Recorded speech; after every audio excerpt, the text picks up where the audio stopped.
FIA constable के past papers को देख रहे हैं, जिसके अंदर कल हमने 3 पार्ट अपने कंप्लीट कर लिए हैं। तो आज हम पार्ट 4 से अपने MCQ स्टार्ट करेंगे। ये MCQs जो हैं वो पास्ट पेपर से लिए गए हैं और इनको मैंने अपनी वर्डिंग के अंदर लिखा है ताकि आपके लिए समझना आसान हो।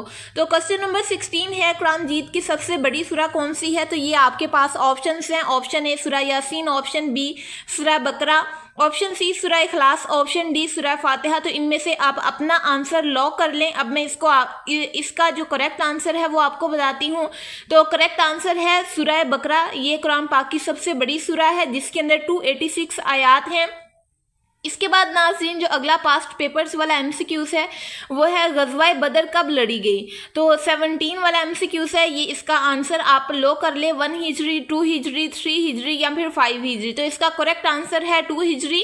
ये इस्लाम की पहली बड़ी जंग थी जो कि 17 रमज़ान 2 हिजरी को लड़ी गई थी। ये एक्सप्लेनेशन आपके लिए बहुत मुफीद है क्योंकि इसको पढ़ने से आपके माइंड के अंदर जो MCQs है वो पक्के हो जाते हैं और पेपर तक ये आपको भूलेंगे नहीं।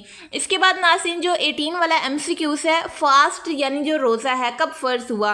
तो इसका आंसर है हमारे पास 2 हिजरी। 2 हिजरी को रमज़ान का जो रोज़ा है वो मुसलमानों पे फ़र्ज हुआ था। इसके बाद नाज़रीन 19 वाला MCQs है, ज़कात के टोटल कितने हेड्स हैं यानी कितने उसके मसारिफ हैं? तो इसका करेक्ट ऑप्शन है 8। इसके टोटल 8 मसारिफ हैं। इसके बाद नाज़रीन 20 वाला MCQs है, बाबुल इस्लाम यानी गेट ऑफ इस्लाम पाकिस्तान के किस शहर को कहा जाता है? तो इसका करेक्ट ऑप्शन है हमारे पास सिंध।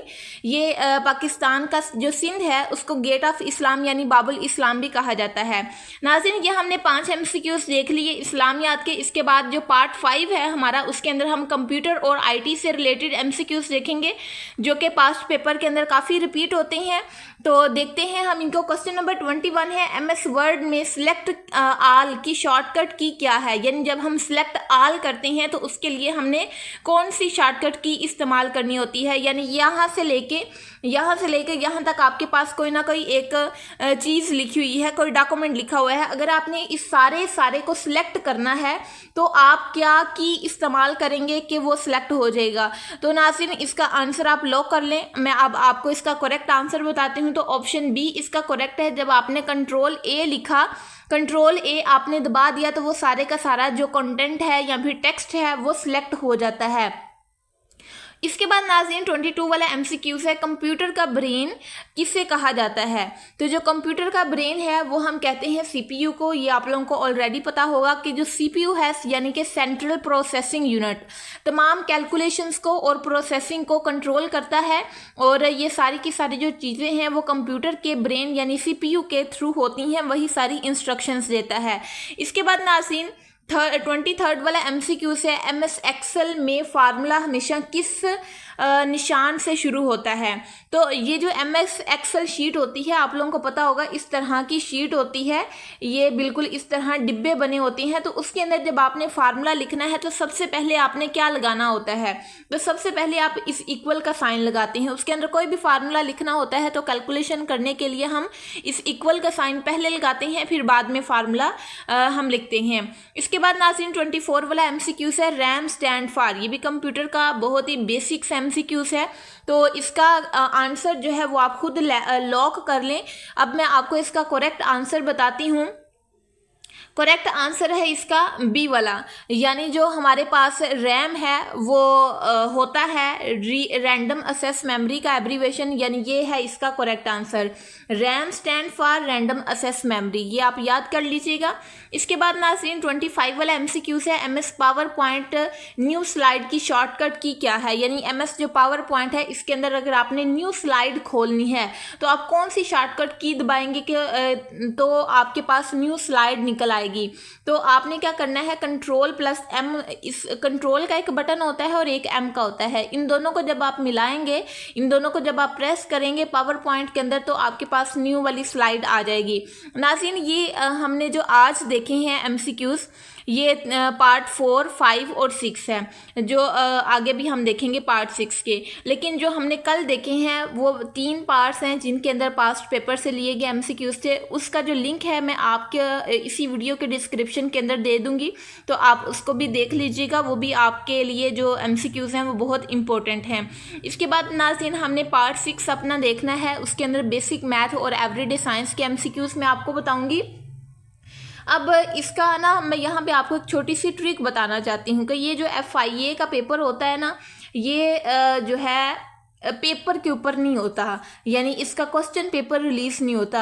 ये वर्चुअल यूनिवर्सिटी के अंदर होता है और कंप्यूटर पे होता है, जिसकी वजह से इसका क्वेश्चन पेपर सारे का सारा नहीं आता। जो स्टूडेंट्स को क्वेश्चंस याद होते हैं वो आके क्या करते हैं, अपना एक्सपीरियंस शेयर करते हैं अपने टीचर्स के साथ। जब वो अपना एक्सपीरियंस शेयर करते हैं तो वो कुछ ना कुछ क्वेश्चंस बताते हैं, तो वो जो क्वेश्चंस हैं वो फिर आप तक पहुँचाए जाते हैं। तो हम देख लेते हैं बेसिक मैथ और एवरीडे साइंस में से कौन कौन से MCQs आए हुए थे। तो ये क्वेश्चन नंबर 26 है, ह्यूमन बॉडी में टोटल कितनी बोन्स होती हैं? तो इसके अंदर जो टोटल है 206 बोन्स होती हैं, और ये इसकी एक्सप्लेनेशन है एक, यानी जो अडल्ट इंसान है उसके अंदर 206 बोन्स होती हैं, और जब एक न्यू बोर्न बेबी होता है उसके अंदर कितनी बोन्स होती हैं, ये भी MCQs बड़ा आता है। और ये आप सर्च करके मुझे कमेंट बॉक्स के अंदर ज़रूर बताइएगा। इसके बाद नाज़रीन 27 वाला MCQs है, विटामिन C की कमी से कौन सी बीमारी होती है? तो अगर हमारे पास विटामिन C की कमी है तो आपको सुकरवी की बीमारी हो जाएगी, ये बीमारी का नाम है। विटामिन C की कमी से मसूड़ों की बीमारी भी होती है, जिसको हम क्या कहते हैं, सुकरवी। यानी ये अगर आपको सुकरवी वर्ड की समझ नहीं आ रही तो आप इस एक्सप्लेनेशन को पढ़ लीजिएगा। इसके बाद नाज़रीन सेकंड लास्ट क्वेश्चन है, थर्ड लास्ट क्वेश्चन है ये, सूरज की रोशनी यानी जो सनलाइट होती है उससे हमें कौन सा विटामिन मिलता है? तो सनलाइट से जो हमें विटामिन मिलता है वो है हमारे पास विटामिन D। ऑप्शन C इसका करेक्ट है, यानी जो विटामिन D है वो हमें सनलाइट से मिलता है। इसके बाद नाज़रीन सेकंड लास्ट क्वेश्चन है 29 वाला, व्हाट इज़ 10% ऑफ 2000? ये परसेंटेज का क्वेश्चन है, इसको आपने हल करना है और आपके पास आंसर आ जाएगा 200। अब इसको आपने कैसे हल करना है परसेंटेज के क्वेश्चन को? ये जो 10% है ना, यहाँ पे आप लिखना है 10/100। तो यानी ये जो परसेंट होती है ना, इसका मतलब होता है 100। तो मल्टीप्लाई आपने कर देना है इसके साथ, मल्टीप्लाइड बाय 2000। जब आप इसको हल करेंगे तो आपके पास आंसर आएगा। अब ये वाली जो 2 ज़ीरोज़ हैं इसके साथ कट हो गई, तो बाकी आपके पास क्या बचेगा, एक साइड पे 10 और एक साइड पे ये 20, क्योंकि ये वाली तो 2 कट हो गई है ना इसके साथ। फिर आप इन दोनों को आपस में मल्टीप्लाई करेंगे, 10 मल्टीप्लाइड बाय 20। जब आपने 10 मल्टीप्लाइड बाय 20 किया तो आपके पास आंसर आ गया 200।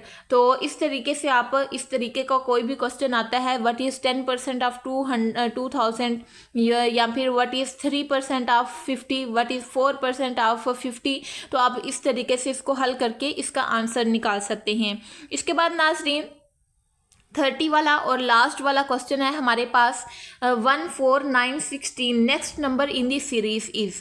तो अब ये आपको पता है कि ये जो 1 है ये 1 का स्केयर है। इसके बाद ये जो 4 है, आगे जो 4 दिया हुआ है ये 2 का स्केयर है। इसके बाद जो उन्होंने 9 दिया हुआ है ये 3 का स्केयर है, और इसके बाद जो 16 दिया हुआ है ये 4 का स्केयर है। तो आगे जो हम आंसर लगाएंगे वो हम लगाएंगे 5 का स्केयर।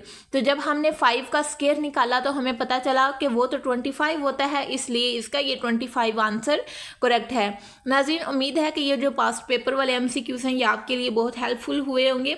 अगर आपने ये जो ऊपर वाले MCQs हैं जो कि 3 पार्ट हमने कल की वीडियो के अंदर किए हैं, मैं इसका जो लिंक है इस वीडियो का वो मैं आपको इसी वीडियो के डिस्क्रिप्शन में दे दूंगी, आप उसको चेक कर लीजिएगा।